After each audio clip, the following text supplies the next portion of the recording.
Hi മജമാരെ, അവർക്ക് ഒരു അടിപൊളി കിടിലും വീഡിയോയിലേക്ക് സ്വാഗതം. അപ്പോൾ ഇന്ന് നമ്മൾ ഉണ്ടാക്കാൻ പോകുന്ന ഒരു കിടിലൻ ഐറ്റമാണ്. അപ്പോൾ അതിനുവേണ്ടി ഞാൻ തേൻ എടുത്തിട്ടുണ്ട്, ഇതുപോലത്തെ ഒരു ബോട്ടിൽ എടുത്തിട്ടുണ്ട്. വളരെ സിമ്പിൾ പരിപാടിയാണ്. അപ്പോൾ ആദ്യം തന്നെ ഈ ഒരു ബോട്ടിൽ ഓപ്പൺ ചെയ്യുക. ഒരു കിടിലൻ സംഗതിയാണ്, നിങ്ങൾക്ക് എന്തായാലും ഇഷ്ടപ്പെടും. നിങ്ങൾ തമ്പനയിൽ കണ്ട് കാര്യം പിടികിട്ടിയെന്ന് മനസ്സിലാവുന്ന ശേഷം നമ്മൾ ഇവനെ ഇതിൽ ഓട്ടൊഴിച്ച് കൊടുക്കുക. അടിപൊളി. ഗൈസ് നൈസാണ് കേട്ടോ അത്.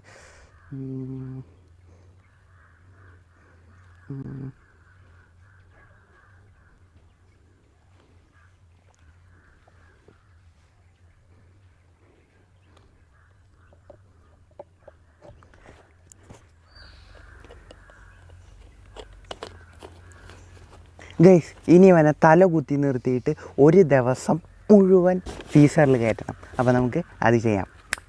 അപ്പോൾ മച്ചന്മാരെ, ഇത് നമ്മൾ ഫ്രീസറിൽ വെച്ച് നന്നായി തണുപ്പിച്ചെടുത്തിട്ടുണ്ട്. ഇനി നമുക്ക് ഈ ബോട്ടിൽ ഞെക്കി കഴിഞ്ഞാൽ നല്ല അടിപൊളിയായിട്ട് ഇങ്ങനെ പൊങ്ങി തന്നെ കാണാൻ പറ്റും കേട്ടോ. ഇതിൽ എയർ കയറി കഴിഞ്ഞാൽ സെറ്റ് ആവത്തില്ല. അതാ ഒന്നും കൂടി കാട്ടി തരാം. നല്ല അടിപൊളിയായിട്ട് തന്നെ വരുന്നുണ്ട്. അപ്പോൾ ഇത് ഒരല്പം മെൽറ്റായിട്ടുണ്ട്. നമുക്കൊന്ന് ഫ്രീസ് ചെയ്ത് നോക്കാം. ഇത് നന്നായി ഫ്രീസാക്കി അപ്പം തന്നെ ഫ്രീസറിൽ നിന്ന് എടുത്തതാണ്. അടിപൊളിയായിട്ട് തന്നെ വരുന്നുണ്ട്. ഇതിനൊരു പ്രശ്നമുള്ളത് എന്ന് പറഞ്ഞു കഴിഞ്ഞാൽ, ഫ്രീസറിൽ നിന്ന് എടുത്ത് വളരെ ആ ഒരു ടൈമിൽ തന്നെ നോക്കണം. ഇത് നല്ല അടിപൊളിയായിട്ട് വരുന്നുണ്ട്, നല്ല അടിപൊളിയാണ്.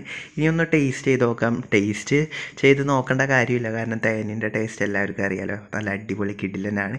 ഇപ്പോൾ നമ്മളിത് വീണ്ടും ഒന്ന് നോക്കുകയാണ്. അടിപൊളിയായിട്ട് തന്നെ ഈ ഫ്രോൺസൺ ഹണി വരുന്നുണ്ട് കേട്ടോ. വേറെ ലെവൽ തന്നെയാണ്. അപ്പോൾ എല്ലാവരും ട്രൈ ചെയ്ത് നോക്കുക. അപ്പോൾ അടുത്തൊരു കിടിലൻ വീഡിയോയിൽ കാണാം. ബൈ.